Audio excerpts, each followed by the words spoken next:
관장님, 안녕하십니까? 네, 안녕하세요.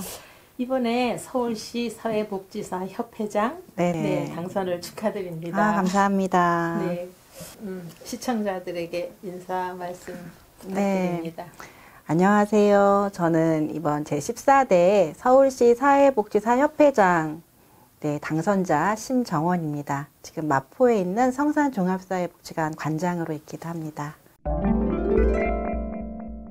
투표를 해서 당선되신 것 같은데 몇 퍼센트나 찬성표를 얻으셨는지요? 네, 지금 서울시 사회복지사 협회 9천여 명의 회원이 있는데요.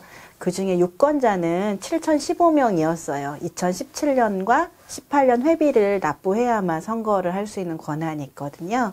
제가 요번에 단독 후보로 등록을 했는데 단독 후보의 경우에는 찬반 투표로 해서 당선이 되는 것이라서 이번에 그렇게 당선을 하게 되었습니다. 86.94% 압도적으로 당선이 되셨는데요. 네. 어깨가 무거우시겠습니다. 네, 무겁네요. 회장 업무는 언제부터 시작되는 건가요? 3월 1일자에 시작할 예정입니다. 서울 사회복지사 협회는 언제 생겼고 설립 배경 또는 설립 목적을 좀 말씀해 주세요. 서울시 사회복지사 협회가 생긴 건 33년이 되었고요.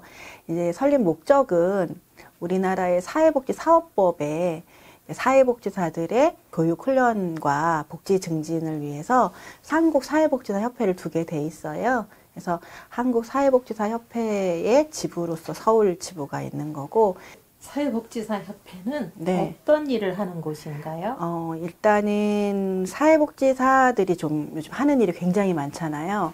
그리고 이제 정부의 공공기관에도 가 있고 민간 시설에도 있고 또 자격증을 가지고 민간이나 공공의 사회복지 시설이 아닌 또 다른 일을 또 하는 벤처 사회복지사들도 있는데요. 이런 사회복지사들의 역량이 어떠냐에 따라서 이제 국민의 사회복지 서비스의 질도 달라지고 또 이분들이 역할을 잘 해주셔야 체감되는 사회복지의 그 질이 높아지는데 이런 부분들을 좀 지원하고 또 사회복지사들의 처우가 예전에는 굉장히 열악한 걸로 유명했거든요. 우리나라의 사회복지사들의 급여라든지 이런 부분들이 이제 전문가로서의 급여에 맞게 또 공공사회복지사들의 급여 수준 정도는 되도록 그렇게 그런 법들이 생겨났어요. 그래서 사회복지사 협회는 이런 것들이 잘 진행이 되도록 옆에서 협력하고 또 지원하는 역할, 또 보수교육 같은 경우도 일반 사회복지사들은 의무화돼 있거든요. 그것들을 좀 진행하는 기관으로서도 역할을 하고 있고 해서 협회의 역할도 많아지고 협회에 가입하시는 회원들도 좀 많아진 상황이에요. 그러면 그 회원 가입 조건이 있을 거 아닌가요? 네, 일단 사회복지사셔야 됩니다. 그래서 사회복지사 자격이 있으시고 서울사회복지사협회의 경우에는 서울에 사시거나 아니면 서울에 직장이 있는 분이 서울시 사회복지사협회에 가입을 하게 되어 있어요. 한국사회복지사협회 있잖아요. 네네. 서울시 사회복지사협회가 차지하는 비율은? 정확한 숫자까지는 지금 모르겠지만 이번에 선거에 유권자가 한국에 3만 명 정도가 됐는데 서울은 7천 명이 됐거든요. 네. 근데 이번에 이제 10개 지부도 함께 했는데 서울이 3분의 1은 아니지만 그래도 굉장히 높은 비율이죠. 그래서 서울의 비율이 제일 많다. 다른 데 협회 같은 경우는 뭐 한 1,000명인 협회도 있어요. 500명인 협회도 있고 지방에 따라서 이렇게 다른데 서울은 이제 인원수가 일단 많고 시설도 많이 되어 있고 다른 영역이 그렇듯이 서울이 먼저 선도적으로 어떤 역할을 하면 그게 다른 데에서 굉장히 모델이 되고 또 같이 개선되는 효과가 있습니다. 그래서 이제 양적으로나 질적으로나 이제 서울에 대한 관심도 많고 해야 할 일도 많은 것들이 사실이고요. 사회복지사는 무엇을 하는 사람인지 말씀해 주세요. 원래는 이제 책에 보면요. 사회 문제에 대해서 어려움을 겪는 분들을 도와드리고 또 그러한 사회 문제들을 함께 해결해 나가는 사람이기도 합니다. 그런데 그런 걸 어떻게 해결해 나가느냐에 여러 가지 방법이 있을 텐데 사회복지사들은 여러 사람들의 관계를 이어주고 묶어가면서 해결해 나가는 사람이기도 합니다. 그래서 어떤 문제를 그치는 것이 아니라 이 문제를 어떻게 해결할 것인가, 또 우리의 삶을 어떻게 더 행복하게 나아갈 수 있을까를 뭐 연령과 상관없이 또 함께하는 여러 주민들과 함께 해결해 나가는 사람이라고 생각하시면 되겠습니다. 네.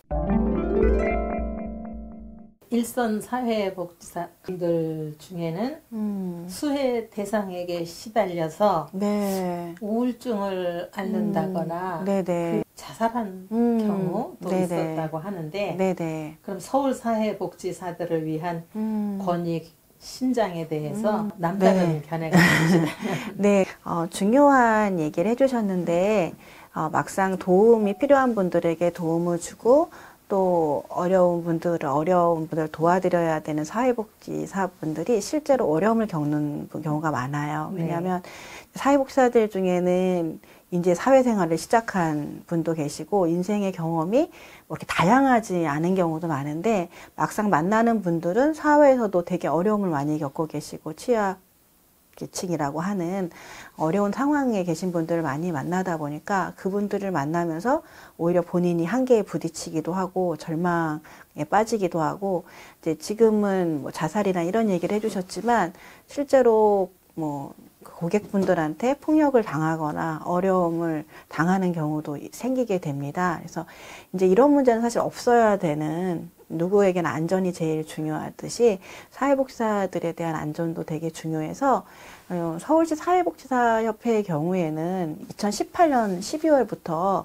뭐 공동모금의 지원을 통해서 사회복지사들의 안전과 또 종사자들 안전을 위한 위기 대응 지원 사업을 실시하고 있어요. 그래서 실제로 어려움을 겪는 분들이 연락을 하면 도움이 되는 그런 비용들을 지원하기도 하고 심리 서비스라든지 이런 것들을 잘 받을 수 있도록 지원하고 있는데 이것이 또 올해는 서울시 조례로도 통과가 되었거든요.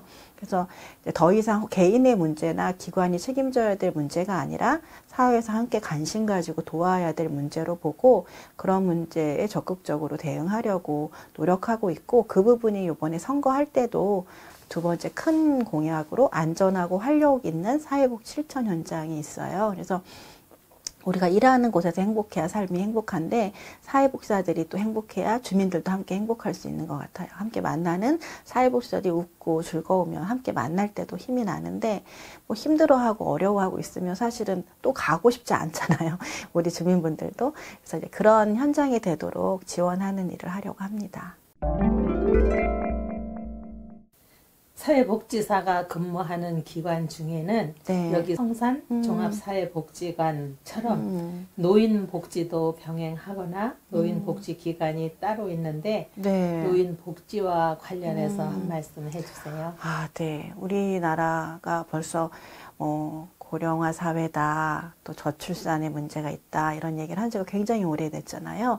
그만큼 이제 어르신 인구가 차지하는 비중도 많고, 또 시간도 굉장히 많으시기 때문에 건강 이슈도 있고 또 혼자 계시는 어르신들도 많아서 돌봄과 외로움에 대한 문제들도 있습니다. 그래서 지금은 저희 성산복지관에서도 종합사회복지관이지만 어르신 사업을 많이 하고 있는 것처럼 이제 뭐 어르신 기관의 일만이 아니라 사회 전체가 관심을 가지고 함께 해결해야 될 문제인 것 같아요. 그래서 지금 이렇게 다양한 활동들을 하고 계시지만 복지의 수혜자로서가 아니라 복지의 참여자이고 함께 만들어가는 파트너들이신 것 같아요. 그래서 저희가 어떤 일을 해야 될지 같이 고민하고 생각하면서 일들을 해나가려고 합니다.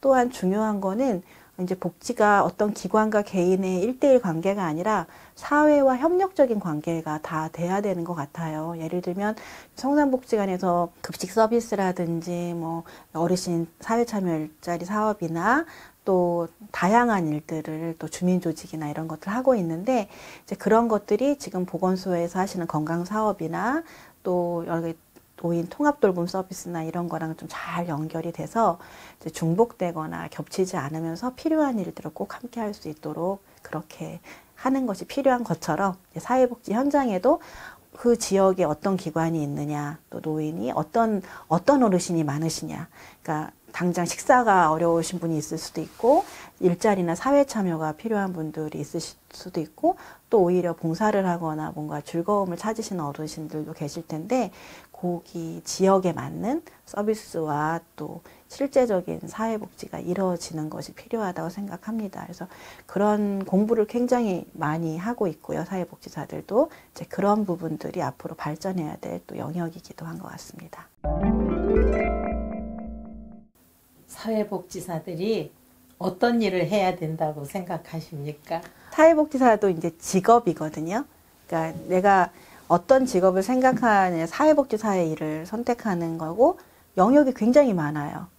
자기가 좋아하고 잘할 수 있는 일을 선택해야 성공할 수 있다고 생각이 돼요. 어떤 사회복지사들은 아동을 돌보는 일을 좋아하기도 하고 어르신을 만나는 걸 좋아하기도 하고 사회 문제를 분석하고 고민해서 문제 해결 방안을 제시하는 일을 잘하는 사람들도 있고요. 그래서 사회복지사라고 해서 한 가지만 잘하는 사람들이 있는 집단은 아니에요. 의사 선생님들도 굉장히 다양한 장점이 있는 것처럼 사회복지사도 기본적인 사람을 돕는 일이라는 틀 안에서 어떻게 내가 잘하는 일을 할 수 있을까? 내가 좋아하는 일은 뭘까를 고민해서 그 분야를 좀 집중을 하면 그 분야에서 전문가가 될 수 있지 않을까 싶고요. 그럼에도 불구하고 특별한 영역이 있긴 하지만 여러 영역을 알아야 그분을 잘 도울 수가 있어요. 내가 좋아하고 잘하는 일은 청소년을 만나는 일, 노인을 만나는 일 이렇게 다를지 몰라도 그분의 삶을 도우려면 사회 전체를 알아야 되니까 공부는 사회에 대한 공부를 끊임없이 하고 나를 돌아보는 공부, 나는 어떤 걸 좋아하는 사람인지, 뭘 잘할 수 있는 사람인지를 돌아보는 공부도 하시면 좋을 것 같아요. 관장님, 사회복지사에게 하고 싶은 말씀 있으시죠? 네, 사회복지사분들, 특별히 서울에 계시는 사회복지사 여러분들, 이번에 또 회원으로서 가입해 주시고 또 저에게 많은 지지를 보내주셔서 감사합니다. 앞으로는 혼자서 할 수 있는 일이 별로 없는 것 같아요. 함께 고민하고 함께 연대해야 뭐든지 가능하고 실현할 수 있습니다. 우리가 관계를 맺고 관계로 어려움을 해결하는 일을 하는 사람인 만큼 우리 자신인 사회복지사들부터 함께 관계하고 연대해서 사회의 어려운 문제들 같이 해결할 수 있도록 같이 동참해 주시면 좋겠습니다. 시청자에게 하고 싶은 말씀 있으시죠? 시청자 여러분, 요즘에는 사회복지와 뗄래야 뗄 수 없는 관계 있으시죠? 자치단체에서 하는 여러 서비스도 받으시고 또 투표도 하시고 이제 사실은 총선도 있는데 정말 우리 지역을 위해서 어떤 부분이 필요한지, 내 삶을 위해서 어떤 역할을 할 수 있는 사람이 좋은지 꼼꼼히 보시고 정말 역할이 중요한 걸 느껴요. 제가 현장에서 일하다 보니까 어떤 정치인이 정치를 하시고 또 어떤 분이 자치단체장이 되시고 막 이런 부분들이 우리의 삶에 굉장히 큰 영향을 많이 미치거든요. 사회복지는 전문가로서 복지사가 공부하는 것도 있지만 시민들께서도 관심을 가지시고 도대체 어떤 제도들이 우리 주변에 있고 많은 사람들이 어떤 제도를 만들려고 하는지 관심 가져주시면 우리의 삶이 많이 바뀔 것 같습니다. 관장님 앞으로 어떤 계획을 갖고 계신가요? 저는 사실은 사회복지 실천을 좋아하는 사람이에요. 대학 때 전공을 하고 지금 사회복지관에 일반 사회복지사로 취업을 해서 기관은 좀 옮겼지만 27년 8개월 동안 지금 계속 일을 하고 있습니다. 지금도 종합사회복지관의 관장으로 있고 지금 저희 기관의 직원들도 열심히 일해 주시고 주민들도 함께 좋게 잘 협력해 주셔서 제가 더 큰 일을 위해서 좀 도전하고 시작할 수 있는 계기가 된 것 같습니다. 이 일을 또 잘 감당하도록 노력하겠습니다.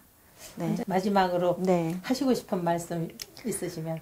네. 이렇게 출연 기회를 주셔가지고 우리 시청자분들을 만날 수 있게 돼서 또 반갑고 또 이 사회복지사 협회에 대해서 관심을 가져주셔서 감사합니다.